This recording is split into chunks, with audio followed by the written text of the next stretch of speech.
जय हिंद, वंदे मातरम। पिछले वीडियो में प्राचीन भारत के बारे में पढ़ रहे थे हम।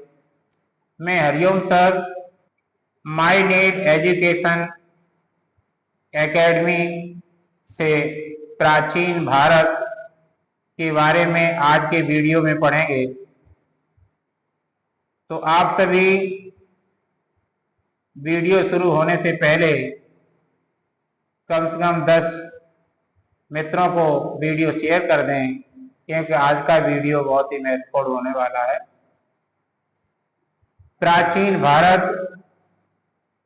प्राचीन भारतीय इतिहास के स्रोत। भारतीय इतिहास के विषय में जानकारी मुख्यतः 4 स्रोतों से प्राप्त होती है। नंबर 1 धर्म ग्रंथ, नंबर 2 ऐतिहासिक ग्रंथ, नंबर 3 विदेशियों का विवरण, नंबर 4 पुरातत्व संबंधी साक्ष्य। धर्म ग्रंथ एवं ऐतिहासिक ग्रंथ से निकलने वाली महत्वपूर्ण जानकारी। भारत का सर्वप्राचीन धर्म ग्रंथ वेद है। सबसे प्राचीन धर्म ग्रंथ है वेद, जिसके संकलनकर्ता महर्षि कृष्ण द्वैपायन वेद व्यास जी को माना जाता है। वासुदेव कुटुंबकम का उपदेश देता है। भारतीय परंपरा वेदों को नित्य तथा अपरूपे मानती है। वेद 4 हैं: ऋग्वेद, यजुर्वेद, सामवेद, अथर्ववेद।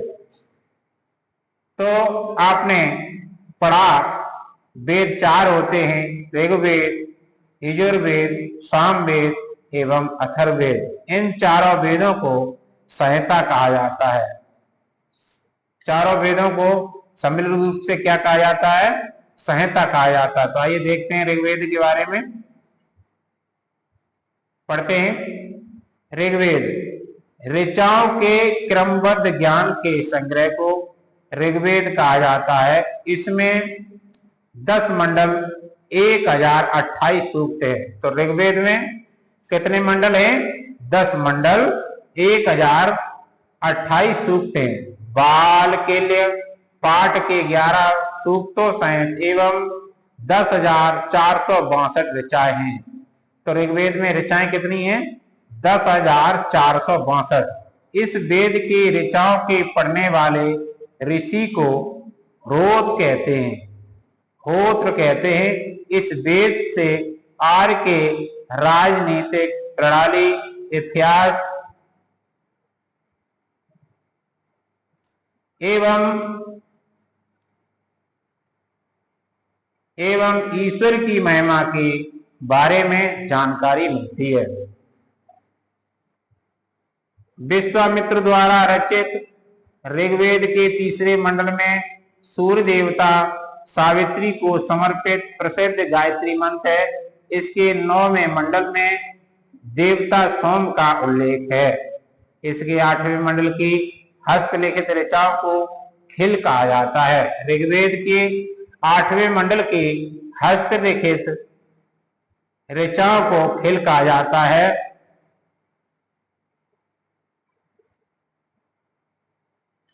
ऋग्वेद का सबसे बड़ा 10वां मंडल है। इसमें नदी स्तुति सूक्त, इन नदियों की प्रशंसा, पुरुष सूक्त, वैदिक समाज शास्त्र, नस्दीय, ब्रह्मांड के सृजन से संबंधित विभिन्न अनुमान, सूर्य सूक्त, विवाह श्लोक आदि सम्मिलित हैं। चतुष्पद समाज की कल्पना का आर्य स्रोत ऋग्वेद के 10वें मंडल में वर्णित है। पुरुष सूक्त, जिसके अनुसार 4 वर्ण ब्राह्मण, क्षत्रिय, वैश्य, शूद्र आदि पुरुष ब्रह्मा के क्रम से मुख, भुजाओं, जंघाओं और चरणों से उत्पन्न हुए हैं। की स्थितियों, व्यवसायों, दायित्वों, कर्तव्य तथा विशेष अधिकारों में स्पष्ट विभेद करता है। ऋग्वेद के कई परिच्छेदों में प्रयुक्त अधन्य, जिसका वध नहीं किया जाता, शब्द का संबंध गाय से है। ऋग्वेद में ब्रह्मा का उल्लेख तो है किंतु आत्मा का नहीं।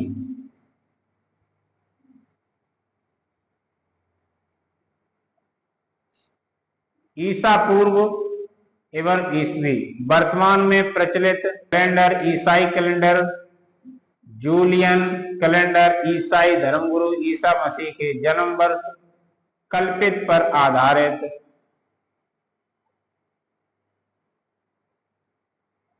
है। ईसा मसीह जन्म के पहले के समय को ईसा पूर्व BC, before the birth of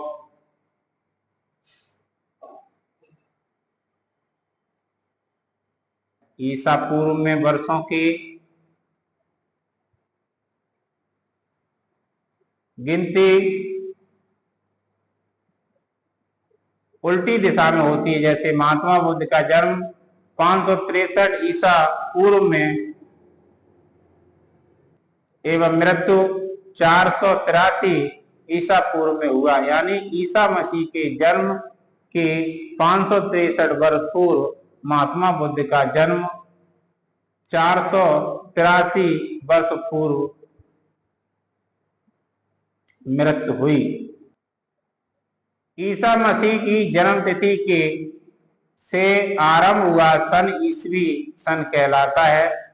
इसके लिए संक्षेप में ईसवी ई लिखा जाता है। ई को लैटिन भाषा के शब्द एडी में भी लिखा जाता है। एडी यानी एनो डोमिनी, जिसका शाब्दिक earth the year in the year of Lord Besant अर्थात स्मिथ ने प्राचीन भारत का पहला सुव्यवस्थित इतिहास अर्ली हिस्ट्री ऑफ इंडिया 2004 में तैयार किया। इस पुस्तक के 1/3 भाग में केवल सिकंदर का आक्रमण वर्णित है। इसमें भारत को स्वेच्छाचारी शासन वाला देश कहा गया है, जिसे ब्रिटिश शासन की स्थापना से पहले कभी राजनीतिक एकता का अनुभव नहीं हुआ था। इन्होंने लिखा है, वस्तुतः भारतीय इतिहासकारों का सरोकार शासन के एकमात्र स्वरूप तानाशाही से ही है।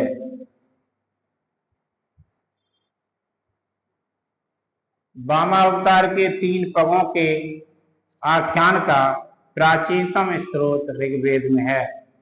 वामन अवतार भगवान वामन श्री हरि के पहले ऐसे अवतार थे जो मानव रूप में प्रकट हुए थे।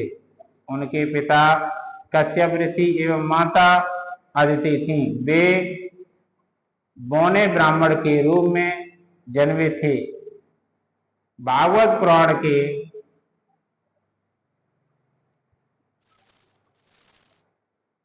वामन अवतार का उद्देश्य भगवान विष्णु द्वारा इंद्र को पुनः सर्वलोक पर अधिकार दिलाना था। वामन भगवान को दक्षिण भारत में उपेंद्र के नाम से जाना जाता है। ऋग्वेद में इंद्र के लिए 250 तथा अग्नि के लिए 200 ऋचाओं की रचना की गई है।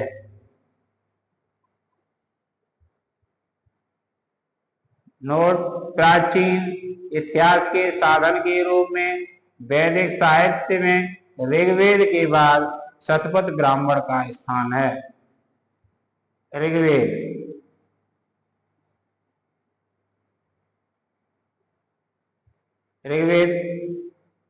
सस्वर पाठ के लिए मंत्रों तथा बलि के समय अनुपालन के लिए नियमों का संकलन यजुर्वेद कहलाता है। इसके पठनकर्ता को अद्रवायु कहते हैं। तो ऋग्वेद के पाठक को क्या कहते हैं? अदरवायु।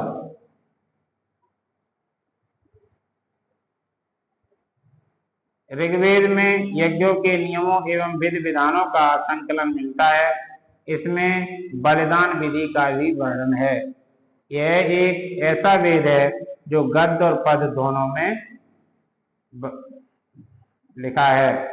तो ये सबसे महत्वपूर्ण है कि ऐसा कौन सा वेद है जो गद्य और पद दोनों में लिखा गया है, तो वो है यजुर्वेद। देखते हैं सामवेद। साम का शाब्दिक अर्थ गान है। इस वेद में मुख्यतः यज्ञों के अवसर पर गाए जाने वाले ऋचाओं मंत्रों का संकलन है। इसके पठनकर्ता को उद्रात्र कहते हैं। इसका संकलन ऋग्वेद पर आधारित है।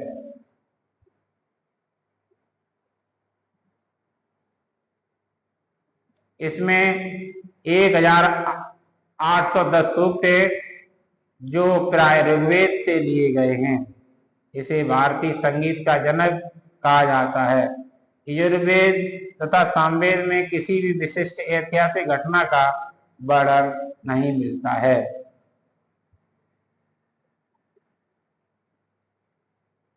अथर्ववेद। अथर्वा ऋषि द्वारा रचित इस वेद में कुल 731 मंत्र तथा लगभग 6000 पद है। इसके कुछ मंत्र ऋग्वेदिक मंत्रों से भी प्राचीनतर हैं। औषधों का उल्लेख सबसे पहले अथर्ववेद में मिलता है। ऐतिहासिक दृष्टि से अथर्ववेद का महत्व इस बात में है कि इसमें सामान्य पुरुषों के विचारों तथा अंधविश्वासों का विवरण मिलता है।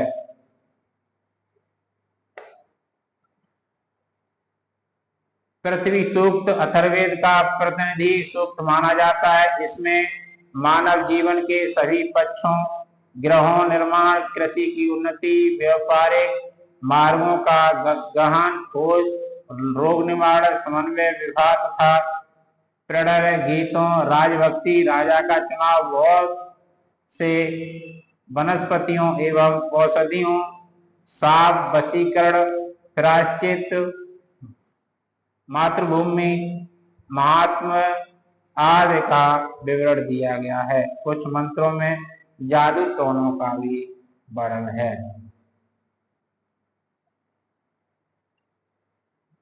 अथर्ववेद में परीक्षित को कुरुओं का राजा कहा गया है तथा कुरु देश की समृद्धि का अच्छा चित्रण मिलता है। इसमें सभा एवं समिति को प्रजापति की 2 पुत्रियां कहा गया है। वेदों की भी कई शाखाएं हैं जो वैदिक अध्ययन और व्याख्या से जुड़े विभिन्न दृष्टिकोणों का प्रतिनिधित्व करती हैं। सकल शाखा ऋग्वेद से जुड़ी एकमात्र जीवित शाखा है। यजुर्वेद को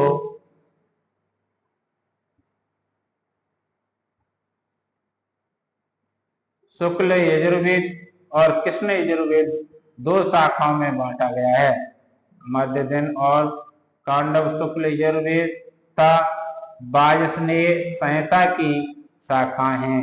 कृष्ण यजुर्वेद से जुड़ी शाखाएं काठक, कनिष्ठल, मैत्रायणी और तैतरीय हैं।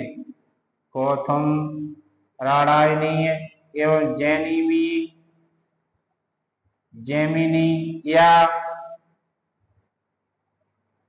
तलवकार सामवेद की शाखाएं।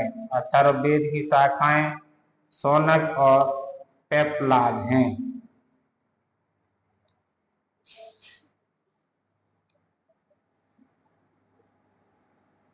सबसे प्राचीन वेद ऋग्वेद एवं सबसे बाद का वेद अथर्ववेद है।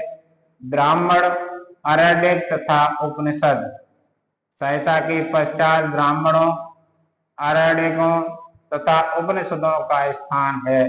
इनसे उत्तर वैदिक कालीन समाज एवं संस्कृति के विषय में जानकारी प्राप्त होती है।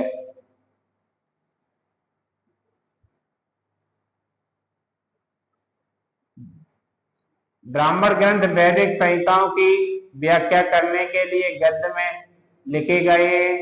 प्रत्येक संहिता के लिए अलग अलग ब्राह्मण ग्रंथ हैं,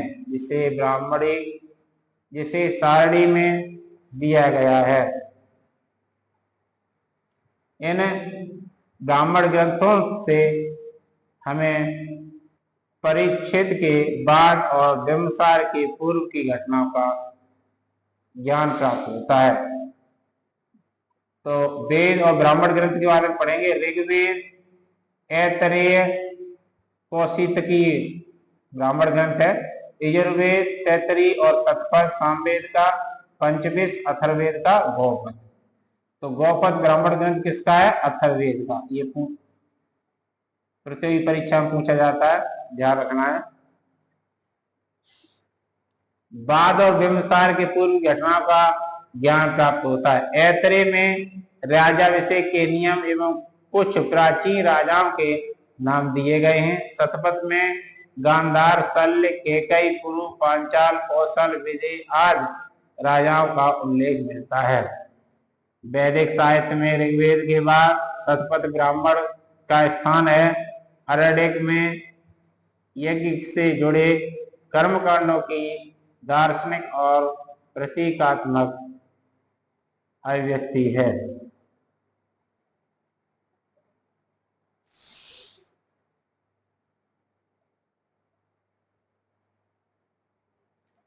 उपनिषदों की संख्या 108, जिसमें 13 को मूलभूत उपनिषदों की श्रेणी में रखा गया है।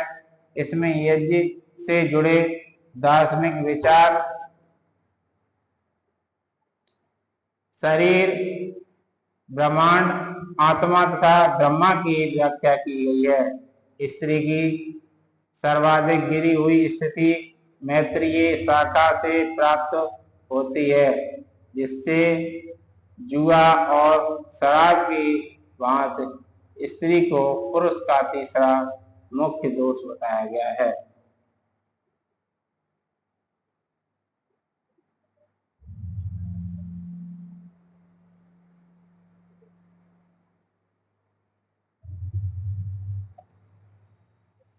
शतपथ ब्राह्मण में स्त्री को पुरुष की अर्धांगिनी कहा गया है। जवालोपनिषद में चारों आश्रमों का उल्लेख मिलता है। स्मृति के ग्रंथों में सबसे प्राचीन एवं प्रामाणिक मनुस्मृति मानी जाती है। यह सुंग काल का मानक ग्रंथ है। नारद ऋषि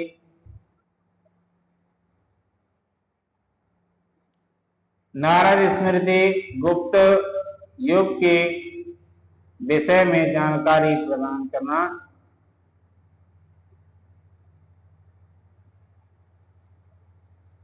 नारद स्मृति गुप्त युग के विषय में जानकारी प्रदान करता है।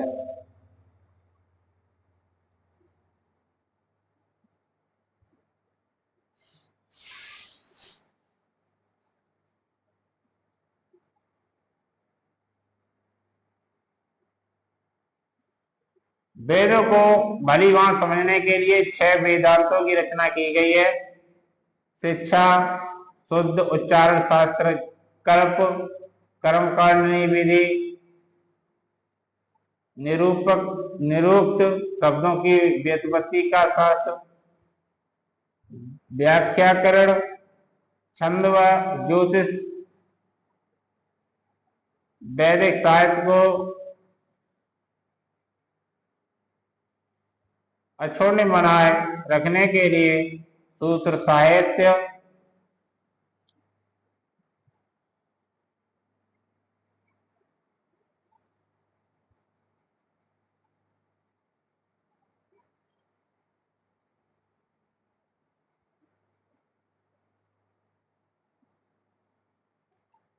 सूत्रों में गौतम धर्म सूत्र सबसे प्राचीन माना गया है।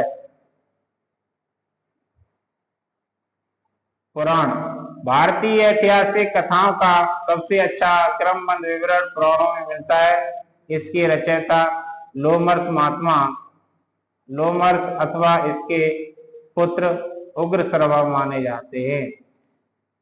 इनकी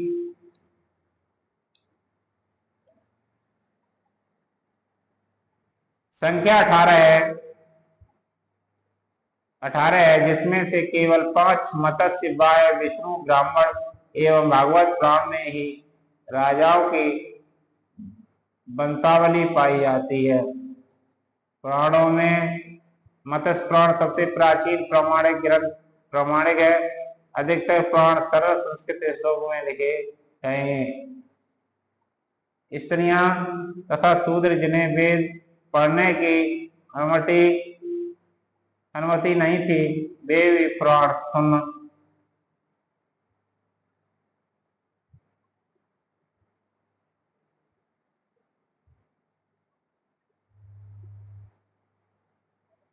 उपनिषदों की रचना पुराणों में से पहले की गई है। बौद्ध, जैन धर्म, अन्य साहित्य। जातक में बुद्ध की पूर्व जन्म की कहानी वर्णित है। हीनयान का प्रमुख ग्रंथ कथावस्तु है, जिसमें महात्मा बुद्ध का जीवन चरित्र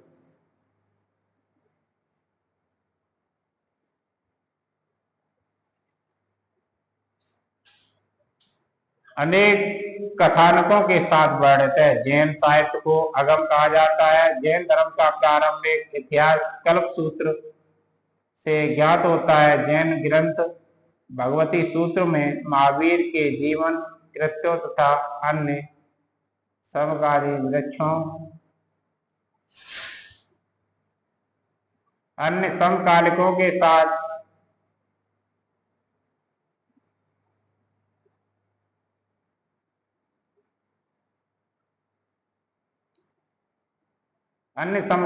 के साथ उनके संबंधों का विवरण मिलता है।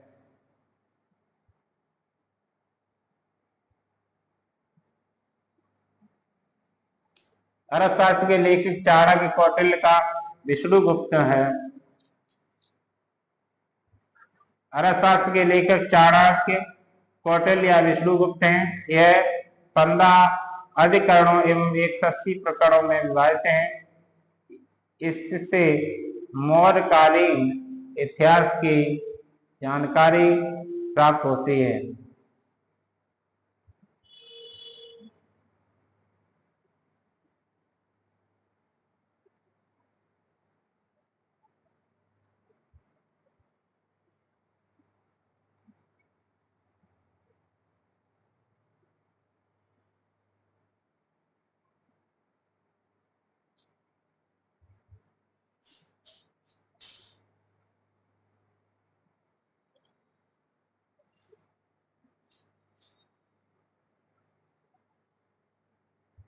आज के वीडियो में इतना ही। नेक्स्ट वीडियो में पढ़ेंगे विदेशी यात्रियों से मिलने वाली प्रमुख जानकारी, यानी भारतीय इतिहास के बारे में विदेशी यात्रियों से मिलने वाली प्रमुख जानकारी। वीडियो देखने के लिए धन्यवाद। वीडियो को ज्यादा से ज्यादा शेयर करें, लाइक करें, चैनल को सब्सक्राइब अवश्य करें। जय हिंद।